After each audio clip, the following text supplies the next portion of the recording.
মিশা জাহেদ খান দাঁড়িয়েছে, সবার সঙ্গে যোগাযোগ করলাম। অনেকেই তাদের উপর রাখছিল, তারা কেউ ভোট দিবে না। আমি যেটা বলবো সত্য কথা বলবো, কথা দিয়ে কথা যারা রাখতে পারে না তাদের সাথে আমি থাকি না। শাকিব খান আমাকে বলল, আপু আমার জন্য কাজ করতে হবে। করলাম, পাশ করলো। পাশ টাশ করার পর দেখি সবাই চেঞ্জ হয়ে যায়। আমি 2017 সালে আমি পাশ করার পরও আমাকে ফেল করানো হয়েছে। প্রতিটা মেয়ে জিতেছে, আমি শুধু ফেল করেছি। তো এটার কারণটা কি?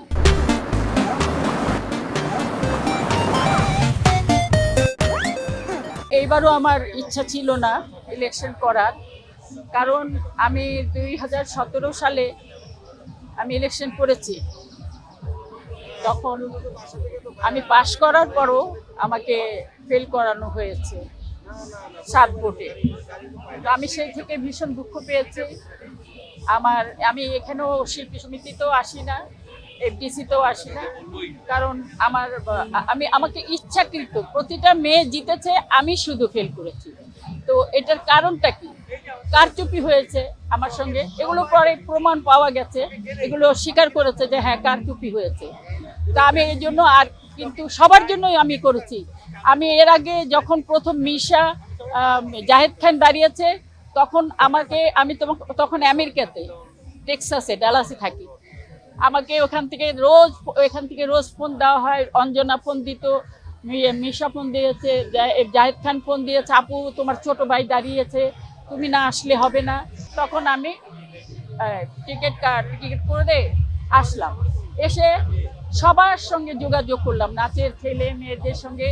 অনেকেই তাদের উপর রাখছিল, তারা কেউ ভোট দিবে না। আমি যেটা বলবো সত্য কথা বলবো, তারা কেউ ভোট দিবে না, তাদেরকে দিবেই না।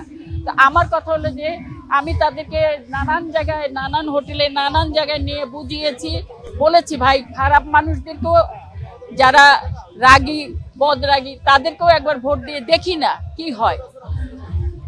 তো ভোট দেওয়ার পর তো আল্লাহর রহমতে ওরা পাশ করলো। শাকিব খান আমাকে বলল, আপু আমার জন্য কাজ করতে হবে। কাজ করলাম। আমি ভাই কারো পক্ষে না বিপক্ষে না, আমার সব ভাই বোন এখানে, আমরা সবাই একসঙ্গে কাজ করে একসঙ্গে থাকি। আমি করলাম, করে আমরা ভাষণ দিলাম, বক্তব্য দিলাম, এটা করলাম ওটা করলাম, পাশ করলো। পাশ টাশ করার পর দেখি সবাই চেঞ্জ হয়ে যায়। পাশ করার পর তো আরো ভালো হওয়ার কথা। আমার রহস্যটা হলো যে আমার চেঞ্জ কেন হয়।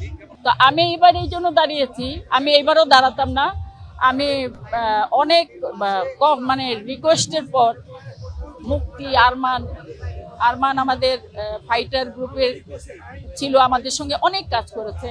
মুক্তি আনোয়ার মেয়ে তো আমাকে বললো যে আন্টি আপনি না দাঁড়ালে কেমনে হবে। যাই হোক, আমি বহু কিছু করার পর রাজি হলাম। এই জন্য আবার আমি মাঝখানে কিন্তু একটু রাগ হয়েছিলাম, মানা করে দিয়েছিলাম আমি দাঁড়াবো না। কারণ আমি এখানে আজকে থেকে না, এই বিসিতে আজকে থেকে না, আমার জানা আছে কে কেমন। কথা দিয়ে কথা যারা রাখতে পারে না তাদের সাথে আমি থাকি না।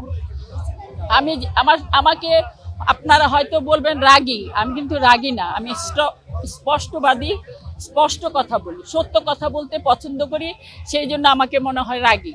কিন্তু আমি রাগী না, আমি মন থেকে একজন নরম মনের মানুষ। আমি সবাইকে ভালোবাসি।